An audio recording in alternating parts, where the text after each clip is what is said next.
Welcome back, Titans, to another episode of EMS Lecture Series for SPC's EMT and paramedic programs. Today we are talking about medication names, where the medication's names comes from, what they mean, and which ones we're typically going to use. Now, there's three different types of medication names. There's the chemical, there's the generic name, and then there's also the brand name, which is typically what we see. But we'll break each one down individually. So the chemical name for a medication is usually during the initial development, they're given a chemical name, and it's usually a really long name like this. Super difficult to repeat or even to pronounce. This is the chemical balance of the actual medication itself before it goes through branding and everything else. So it is rare, but sometimes medications like, let's say, sodium bicarb are the exception to the rule.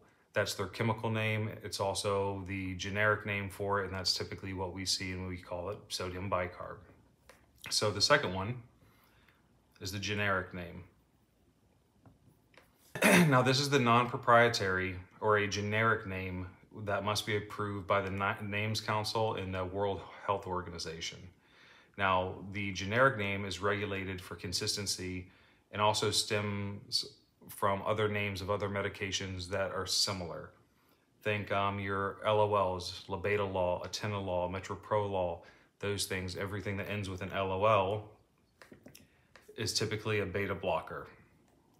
So that's the generic name for it. So we have the chemical name, the long drawn out chemical composition of it, the generic name, and then we also have the brand name. Now, the brand name is chosen by the manufacturer and approved by the FDA. This is where it gets a little bit different. And this is typically what you're going to see in stores or when people refer to a medication that they commonly use is the brand name. So it's chosen by the manufacturer, approved by the FDA, and these are often to be found in like creative hint at what the medication is. So I have an example over here. So the brand name of this flu medication is called Tamiflu. So it kind of hints at what it's actually doing. So, and it's used to assist in the treatment of influenza, obviously, but they put the name right in there. So people that are going to purchase medications in a store typically know what to look for. So to think of it in a different way, think of a can of Coke. It can be Pepsi, soda, whatever RC Cola we'll say for this. Now, if we took the can of Coke or soda, whatever it is, and we gave it the chemical name, this is just a different way to think about it. The chemical name would be all the different sugars and salts and colorings, the caramel colorings and all those other things, and what that name would be, all those different ingredients. That'd be the chemical name.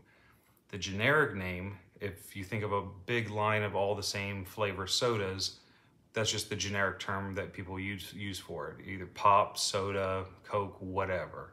And then the branding is now they're taking those sodas and now we're putting a brand on it. Now we're having, okay, now it's RC Cola or it's Coca-Cola or it's Pepsi or any of those other things. Another example that we'll give for each of these three things is that long word is the chemical name for furosemide. So if we take our bottle of Lasix right here, which is commonly referred to as Lasix or furosemide in the field as clinicians, that's what we're going to say. That would be the chemical name, the long drawn out one. The generic name is furosemide.